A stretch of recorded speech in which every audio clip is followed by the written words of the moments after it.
And we're back with another episode of the Lakers Fast Break Podcast. It's Gerald Glassford. Thanks again for joining us in this special interview I've got for you, Lakers fans. You wanted more Lakers centric interviews, and boy, have I got a good one for you today because there is an amazing book on its way to shelves all over the world and a great holiday gift for you Lakers fans out there. It is called A Hollywood Ending, The Dreams and Drama of the LeBron Lakers. It is going to be out and available in stores on October the Yeah, 21st. And sure. you better get it because I'm knee deep in it. And it has a lot of stuff that even I didn't even know about behind the scenes at El Segundo. And I'll tell you what, we like to talk about the stuff on the show that goes on behind the scenes in El Segundo. And here today to talk about it is a great guy indeed. Actually, his awesome previous book is also a fascinating deep dive into the process itself. It is Tanking to the Top, the Philadelphia 76ers, and the most audacious process in the history of professional sports. It is Yaron Weitzman. Yaron, great to have you on the program. Thank you for having me. What an intro. I appreciate it. Thank you.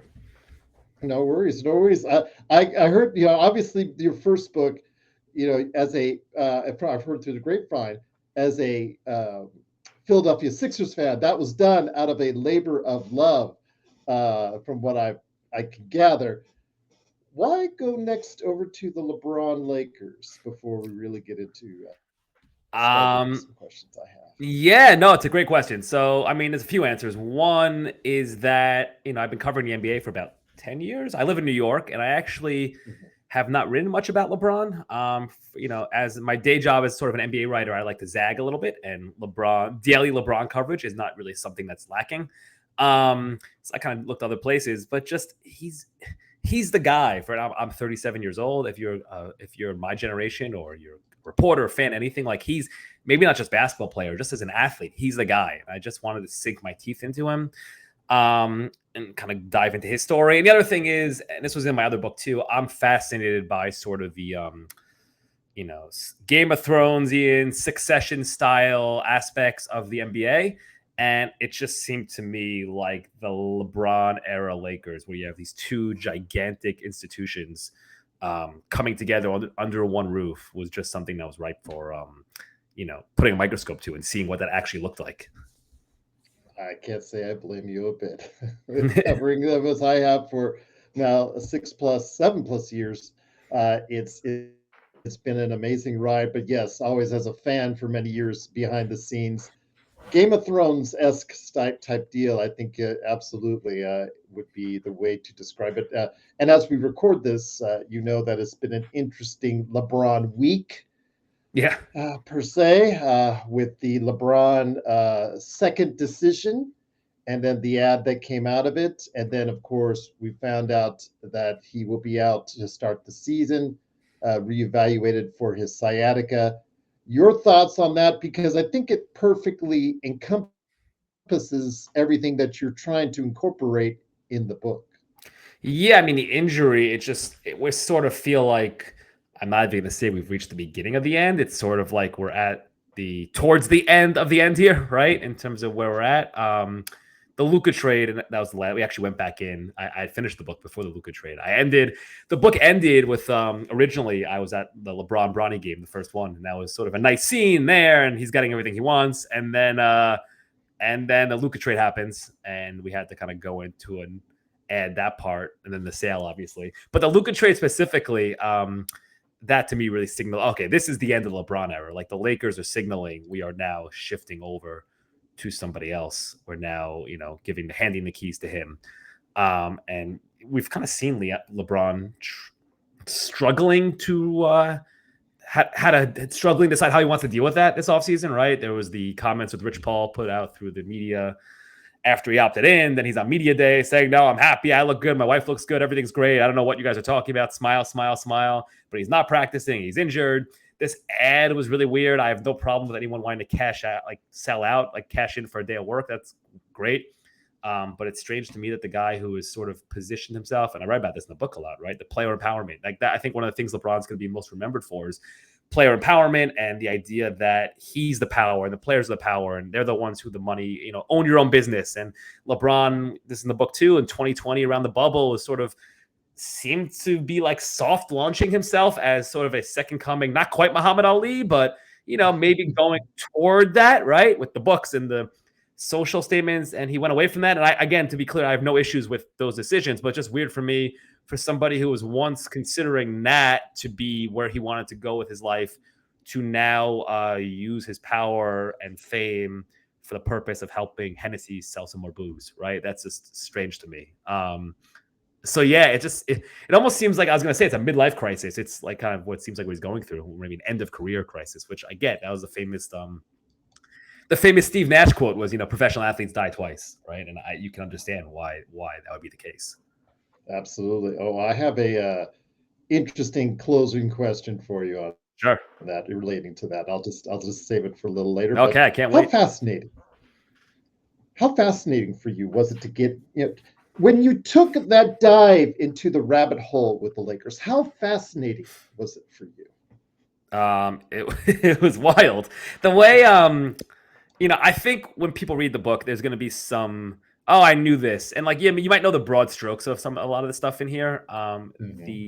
The specifics and the details, I feel confident saying are new. Whether it's Linda, Yes. the extent to which Lakers fans are familiar with Linda Rambis and things like that, and the role the Ramby, as we like to say, play. Yep. But the extent to which she was literally, I have scenes in the book where she's literally on the phone with agents, writing negotiations, right? Things like that, or reaching out to Russell Westbrook's agent, things like that. The extent of that.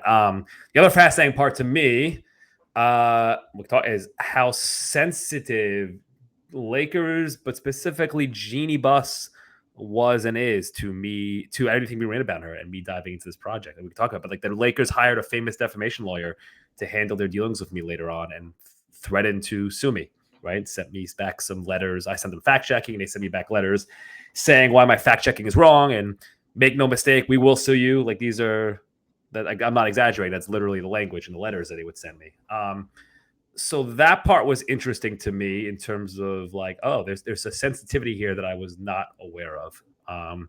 So yeah, to answer your question, I spent like 3 years on this, and it's, writing a book is hard, but you can't invest that sort of labor into a project that I spoke to nearly 300 people, like, unless you're just utterly fascinated, just keep looking for new things. And there's so many branches, right? There's LeBron, and there's Clutch Sports, and Rich Paul, and Jeannie Buss, and Rob Pelinka is his own fascinating character who is kind of covered a little bit in the press and has been written about. And Baxter Holmes did a great story a few years ago, but I think I went deeper on him and his background than anyone else did. And he's just, I'm completely fascinated by Rob Pelinka. Like, I know you can't make him the star of the book. You got to put, like, LeBron goes on the cover, not Pelinka, for good reasons. But I could write about Pelinka for another 5 years and just never run out of interest. So yeah, to answer your question, extremely fascinated. Oh, and I think our audience, which specifically has not been altogether embracing of Rob for the most part, would be fascinated by this book indeed, because like you said, we have a lot of the broad strokes and we've covered a lot of broad strokes, but to get into detail that I've already read in your book is absolutely fascinating. But I wish I could say I was surprised by it. And that's the only thing I could say is saying it like, oh, okay, yeah, I can see that. Yeah, I can see. I found myself saying that quite a bit. That's the thing that's wild to me, though. That, like, yeah, right. But then you're like, really? Like, I have a GM. It's a GM saying to me anonymously, but like, there's some agents. He was talking about Rob as an agent, and he's saying some agents who you knew you can agree to something at the combine and you'd be good through July. And Rob was just not one of those guys. Like, it's wild that you could be so successful for 20 years, 25 years in such a closed ecosystem, which the NBA is, right? It's really like repeat customers, for lack of a better term. And it just works. And he, and the part that's fascinating about Rob is that, he talked to his college. There was a switch somewhere, right? And I did not nail this down, but we trace his backstory a little bit. And in college, he had a dad who was hard on him and pushed him. And Rob was this incredibly hard worker, ambitious, and really successful student who knew what he wanted to do. He knew he wanted to play Division I basketball, so he would give up parties and things so he could work his ass off. Got a scholarship to Michigan. He knew he wanted to be a lawyer. Worked his butt off. Everyone loved him, and somewhere along the line, when and people might know the backstory, but somewhere along the line, when he gets hooked up with Arn Tellem, who's representing Kobe Bryant, and Kobe is getting married to Vanessa, and most people in his life are telling him no, and Arn Tellem wanted to sign a prenup, and Kobe got angry, and Rob sort of raised his hand and said, I'll be your yes man, sure. And from there, it sort of sent him on this path of change his personality a little bit in a way that's really, I don't know, really interesting to me. Absolutely, Dean. And it's interesting to us as well because this is really a great book. Once again, I'm on with Yaron Weitzman. Please, please, please, if you are a Lakers fan or an NBA fan in general, or you just like really diving deep into an organization and how it runs things, please go ahead and get A Hollywood Ending, The Dreams and Drama of the LeBron Lakers. It'll be on sale as of the 21st, so please go out and get it. It is a must read for anyone out there that really loves this kind of juicy stuff and details behind the scenes. Speaking of that, I want to ask you, because during the course of the book, you also talk about, the courting of LeBron and, his desire to obviously come to LA and, obviously the premise of the book itself. And you heard in recent times, or actually it was re-earthed per se, because there was stuff that was talked about at the time about Kawhi's overtures to the Lakers, Toronto, etc., and the things that Uncle Dennis was asking for on behalf of his client, et cetera, et cetera. Are there any similarities or differences, obviously, that just really just show out between the two? Because they took over places of what, 2 years roughly, as far as 2 different summers, but relatively close together. Your thoughts on the way that and how they approach things, similar or different in regards to those 2 trips to let's say those 2 moves to Los Angeles. So I'll come. So LeBron chose the Lakers. They didn't choose him. I have like an idea that Magic Johnson was the one who sealed the deal with that. Like I had someone close to LeBron telling me we went along with that because that'd be nice, but LeBron was going there. Magic Johnson had nothing to do with it, right? The most interesting part about the Kawhi stuff to me is that, so forget LeBron's there. If obviously your listeners, viewers will remember, the Lakers were very much in on Kawhi during that free agency period. It was them and the Clippers basically were the final teams. And that was the summer where the Lakers traded for Anthony Davis. And around then, let's talk about Rob Pelinka. Rob Pelinka made a mistake, and this was reported at the time places, but he made a cap mistake, basically. They should have, all these minutiae, but they basically should have executed the trade officially a month later. They could have gotten Anthony Davis cheaper, blah, blah, blah. Doesn't matter. They make a mistake, and in order to fit Kawhi in under a max deal, they would need Anthony Davis to waive his trade kicker. Anthony Davis represented by Clutch, and this is really one of the first times that Clutch was able to put the screws to the Lakers.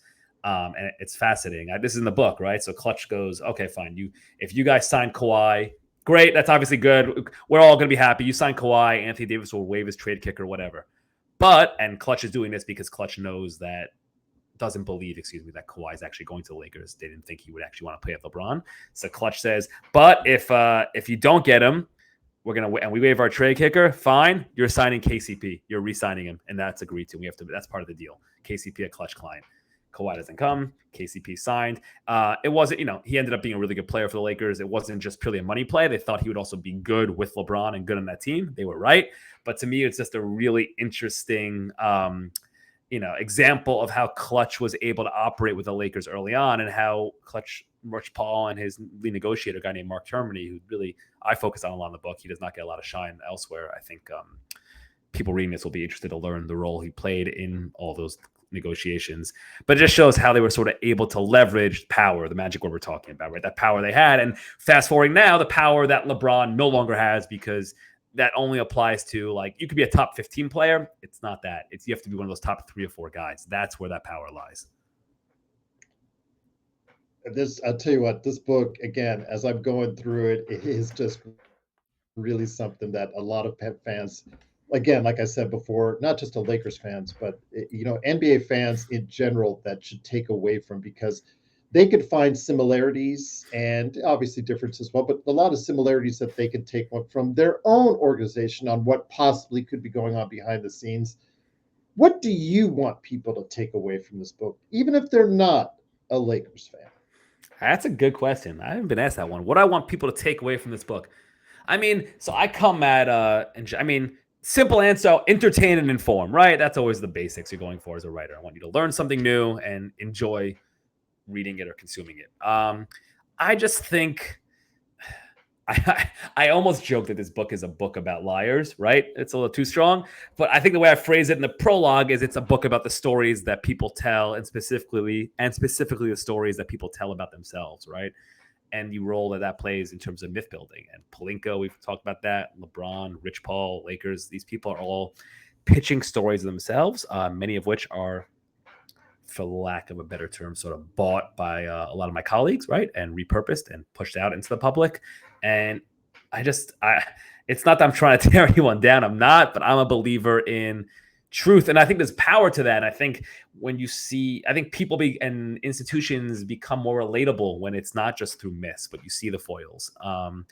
And that was really what I was looking at this book is like, okay, what are these things? What's it actually like when LeBron joins an organization? And what is he actually like when he's trying to leverage his power? And what's it actually like to be the GM of a team when LeBron's there and to run a team? And like, what are these conversations that actually happen? And so much of this gets misplayed. Like LeBron has a ton of power, but then also people say the clutch Lakers. And yet LeBron, I have in the book, he wanted to hire Ty Lue that first time around, 2019. The Lakers said no, right? They wouldn't do it because they got cheap. So just, take away, like, an accurate version of what LeBron, this iconic athlete, what his final years in the NBA were actually like. And I'll tell you what, it's well worth it. Please go ahead and dig into Yaron Weitzman's latest book, A Hollywood Ending, The Dreams and Drama of LeBron Lakers. And by the way, if you're just an NBA fan, just check it out. While you're there, if you haven't picked up Tanky to the Top about the process, you need to as well, because the Sam Hinkie process is obviously something that you want to delve into as well. So please go ahead and grab that book as well. 2 from Yaron Weitzman right there. Before we head on out, just a couple quick questions I want to go ahead and hit up at you. Your thoughts on the Lakers right now, and LeBron announced timing wise as we record this interview with the 3 to 4 weeks out with the sciatica before he's even reevaluated, something which speculated all over the place could be weeks to months as far as him being out. How do you think, as someone who writes about the NBA on a constant basis, think that might do for the Lakers' chances this season? I mean, so the Luka trade changed everything, and it means they're playing with house money a little bit right now, right? And you're building toward more of a long-term outlook. The problem they're going to face is that the West is just insane. Like the West is so good and so deep that we're going to see it again. It was like this last year. You're going to see it again, right? The difference between a 3 seed and an 11 seed is going to be 3 games, maybe, right?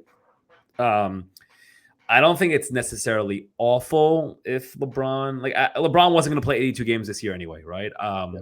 Whether the injury is one that he can come back, it goes back to the original question: is this the beginning of the end, or is this something that he can just sort of come in late and be okay for? I think it's so I think they're in good position. I think we need another year for them to reset sort of around Luka Doncic to fully optimize themselves. Whether that means, they had the Austin Reeves conversation is going to be fascinating. I like Austin Reeves. They like Austin Reeves. I think most even Austin Reeves diehard Laker fans would admit or acknowledge that, in a sport where there's a salary cap, allocating a large percentage of your money toward him when you already have the key part, when you already have Luka Doncic on your team, is probably not a great allocation of resources. So they're going to have to figure that part out. LeBron, obviously, we have to see what's going to happen with him. I don't know where he's at retirement. I don't think anybody does. I don't think he does, right? The Lakers have sort of tipped their hand when, David McMenamin asked Rob Pelinka at Media Day or the day before Media Day, will you give LeBron another contract? Or I forget his exact question. And the answer was, we'd love LeBron to finish his story with the Lakers, which I guess is maybe a yeah. I don't know. It's kind of like, yeah, sure. But we'd rather him retire. So, I mean, Luka gave everyone a life raft there. The other part we didn't talk about is the new ownership, right? That's a really interesting aspect of this as well. And I don't think that's going to be sort of this. They're not going to come in and be like the Dodgers right away. But and the book we have, and a lot of these have come out recently after the sale, which is ironic and sort of my pitches when people ask why did I think I could write this book. It's because I'll write about things. I'm not beholden to the Lakers in any way. I don't live in LA, so I can write things that others won't. There's a lot of examples of the Lakers being pretty cheap under Jeannie Buss's reign in the book. Making coaches pay for summer league, just being cheap on contracts with head coaches, things like that. I think that's where you'll see the difference, right? And when to do ownership. So to answer your question, this year, I don't know if I'm a Lakers fan, to me, second round would be amazing. Right? If we get to win a playoff series, that would be fantastic. To me, I think they're sort of building toward next year. I like their future odds better than now, I guess is how I would put it. Last question I have for you. And again, I just appreciate your time. And again, this book is really amazing. If you're a Lakers fan, this is a must get book. It is engrossing from page 1 all the way through where I'm at right now. Again, you have got to go get this book. And I'm going to pitch it to you guys again. A Hollywood Ending, The Dreams and Drama of LeBron Lakers. And that is my last question for you. Do you still believe it will be a Hollywood ending for LeBron James? It's a great. I'm going back to a previous answer. It's a cop out. I genuinely do not know, but the way I say that is, listen, I'm not on Rich Paul's speed dial, right? So I'm not or Maverick Carter's speed dial, LeBron. So I don't know, but I genuinely don't know. And people, let's say, one level removed, not inner circle, but people one level removed, I think they genuinely don't know what where he's at with this stuff, right? He's sort of backed himself into a corner because he wants to check too many boxes and he can't. He wants to be paid a full salary. He doesn't want to pay a minimum. He doesn't want to play his final year on a random team. So, I don't know. I don't see Knicks or Dallas a farewell tour on a team like that. It's kind of weird. I think he will want to do a farewell tour at some point. The Lakers aren't going to give him a max contract. He's got Bron. He's got so many things he wants to win. He's got so many boxes he wants to check. And I think my sort of armchair psychology in terms of how to process how he's reacted this offseason, it's the first time he's not in control and that he does not have all the power. And he sort of feels boxed in and is unsure what to do. So to answer your question, I don't know. But, with the title, listen, my last book was called Tanking to the Top. And with the amount of times I would get, well, they never won anything. So, and I would joke that, tanking to the second round for 5 straight years doesn't have the same, ring to it. So the title can't age any worse than that. How about that? So there you go. That's true indeed. But I tell you what, if you want a fascinating read from start to end on the Los Angeles Lakers, if you're an NBA fan or if you're a Lakers fan, or if you just like juicy stuff that goes behind the scenes of any corporation, possibly, but definitely the Los Angeles Lakers in this case, A Hollywood Ending, The Dreams and Drama of the LeBron Lakers is the book for you. It comes out October 21st. Please go ahead and get it. And make sure, if you've got a Lakers fan in your life or an NBA fan in your life, please make sure it's a stocking stuffer. It's a little bit big stocking, but it's a big stocking stuffer indeed. I'll add this also. If you if you email LeBron Lakers book at Gmail, you send me your receipt, you can get a free bookmark. It'll be like LeBron is reading alongside you because we know he loves to read, right? So do that, and you can get a book play. I'll sign it for you. But yes, thank you. LeBron Lakers book at Gmail. LeBron Lakers book at Gmail, right there for you. Absolutely. It's always LeBron to make attention for himself, and I'll leave it at that. As we've seen the week we record this, and again, I'll just leave it at that. But Yaron, it's been great to have you here. I'd like the opportunity to speak with you again, if that's possible, sometime later this season to catch up with what's gone on with the book, the success of it, which I'm wishing you infinite success with the book, and then also as well, hopefully to catch up on the NBA as well, if that's okay with you. Sounds great. Oh, would love to. Thank you. Absolutely. I got your LinkedIn right there in front of me. You're almost 4 years on making on this book, by the way, according to your LinkedIn profile. So I just wanted to mention that to you. It's like you said, 3, it's catching up to 4 pretty quickly. So you have put a lot of time in detail into this book, and you are deserving of all the success for it, my friend. Truly appreciate it. Appreciate it. Thank you. Absolutely. It is Yaron Weitzman. Please, please, please go ahead and get this book, A Hollywood Ending, The Dreams and Drama of LeBron Lakers. When this goes live, I will put that in the description as far as an easy way to get it on both Amazon, wherever you get your books, not just Amazon, wherever you get your books, period. You can go ahead and get Barnes and Noble, doesn't matter where. It'll be out audiobook for Audible. Yes, there is an Kindle. audiobook. There is an audiobook. I chose a great actor. I helped choose a great voice actor. So yes, there's an audiobook. There you go, indeed. Kindle, absolutely. Every which format that you get, there's no avoiding it. It is a book that you have to get, a must read. It is A Hollywood Ending, The Dreams and Drama of the LeBron Lakers.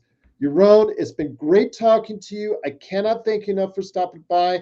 And I would like the opportunity to go ahead and catch up with you once again, right here on the Lakers Fast Break Podcast.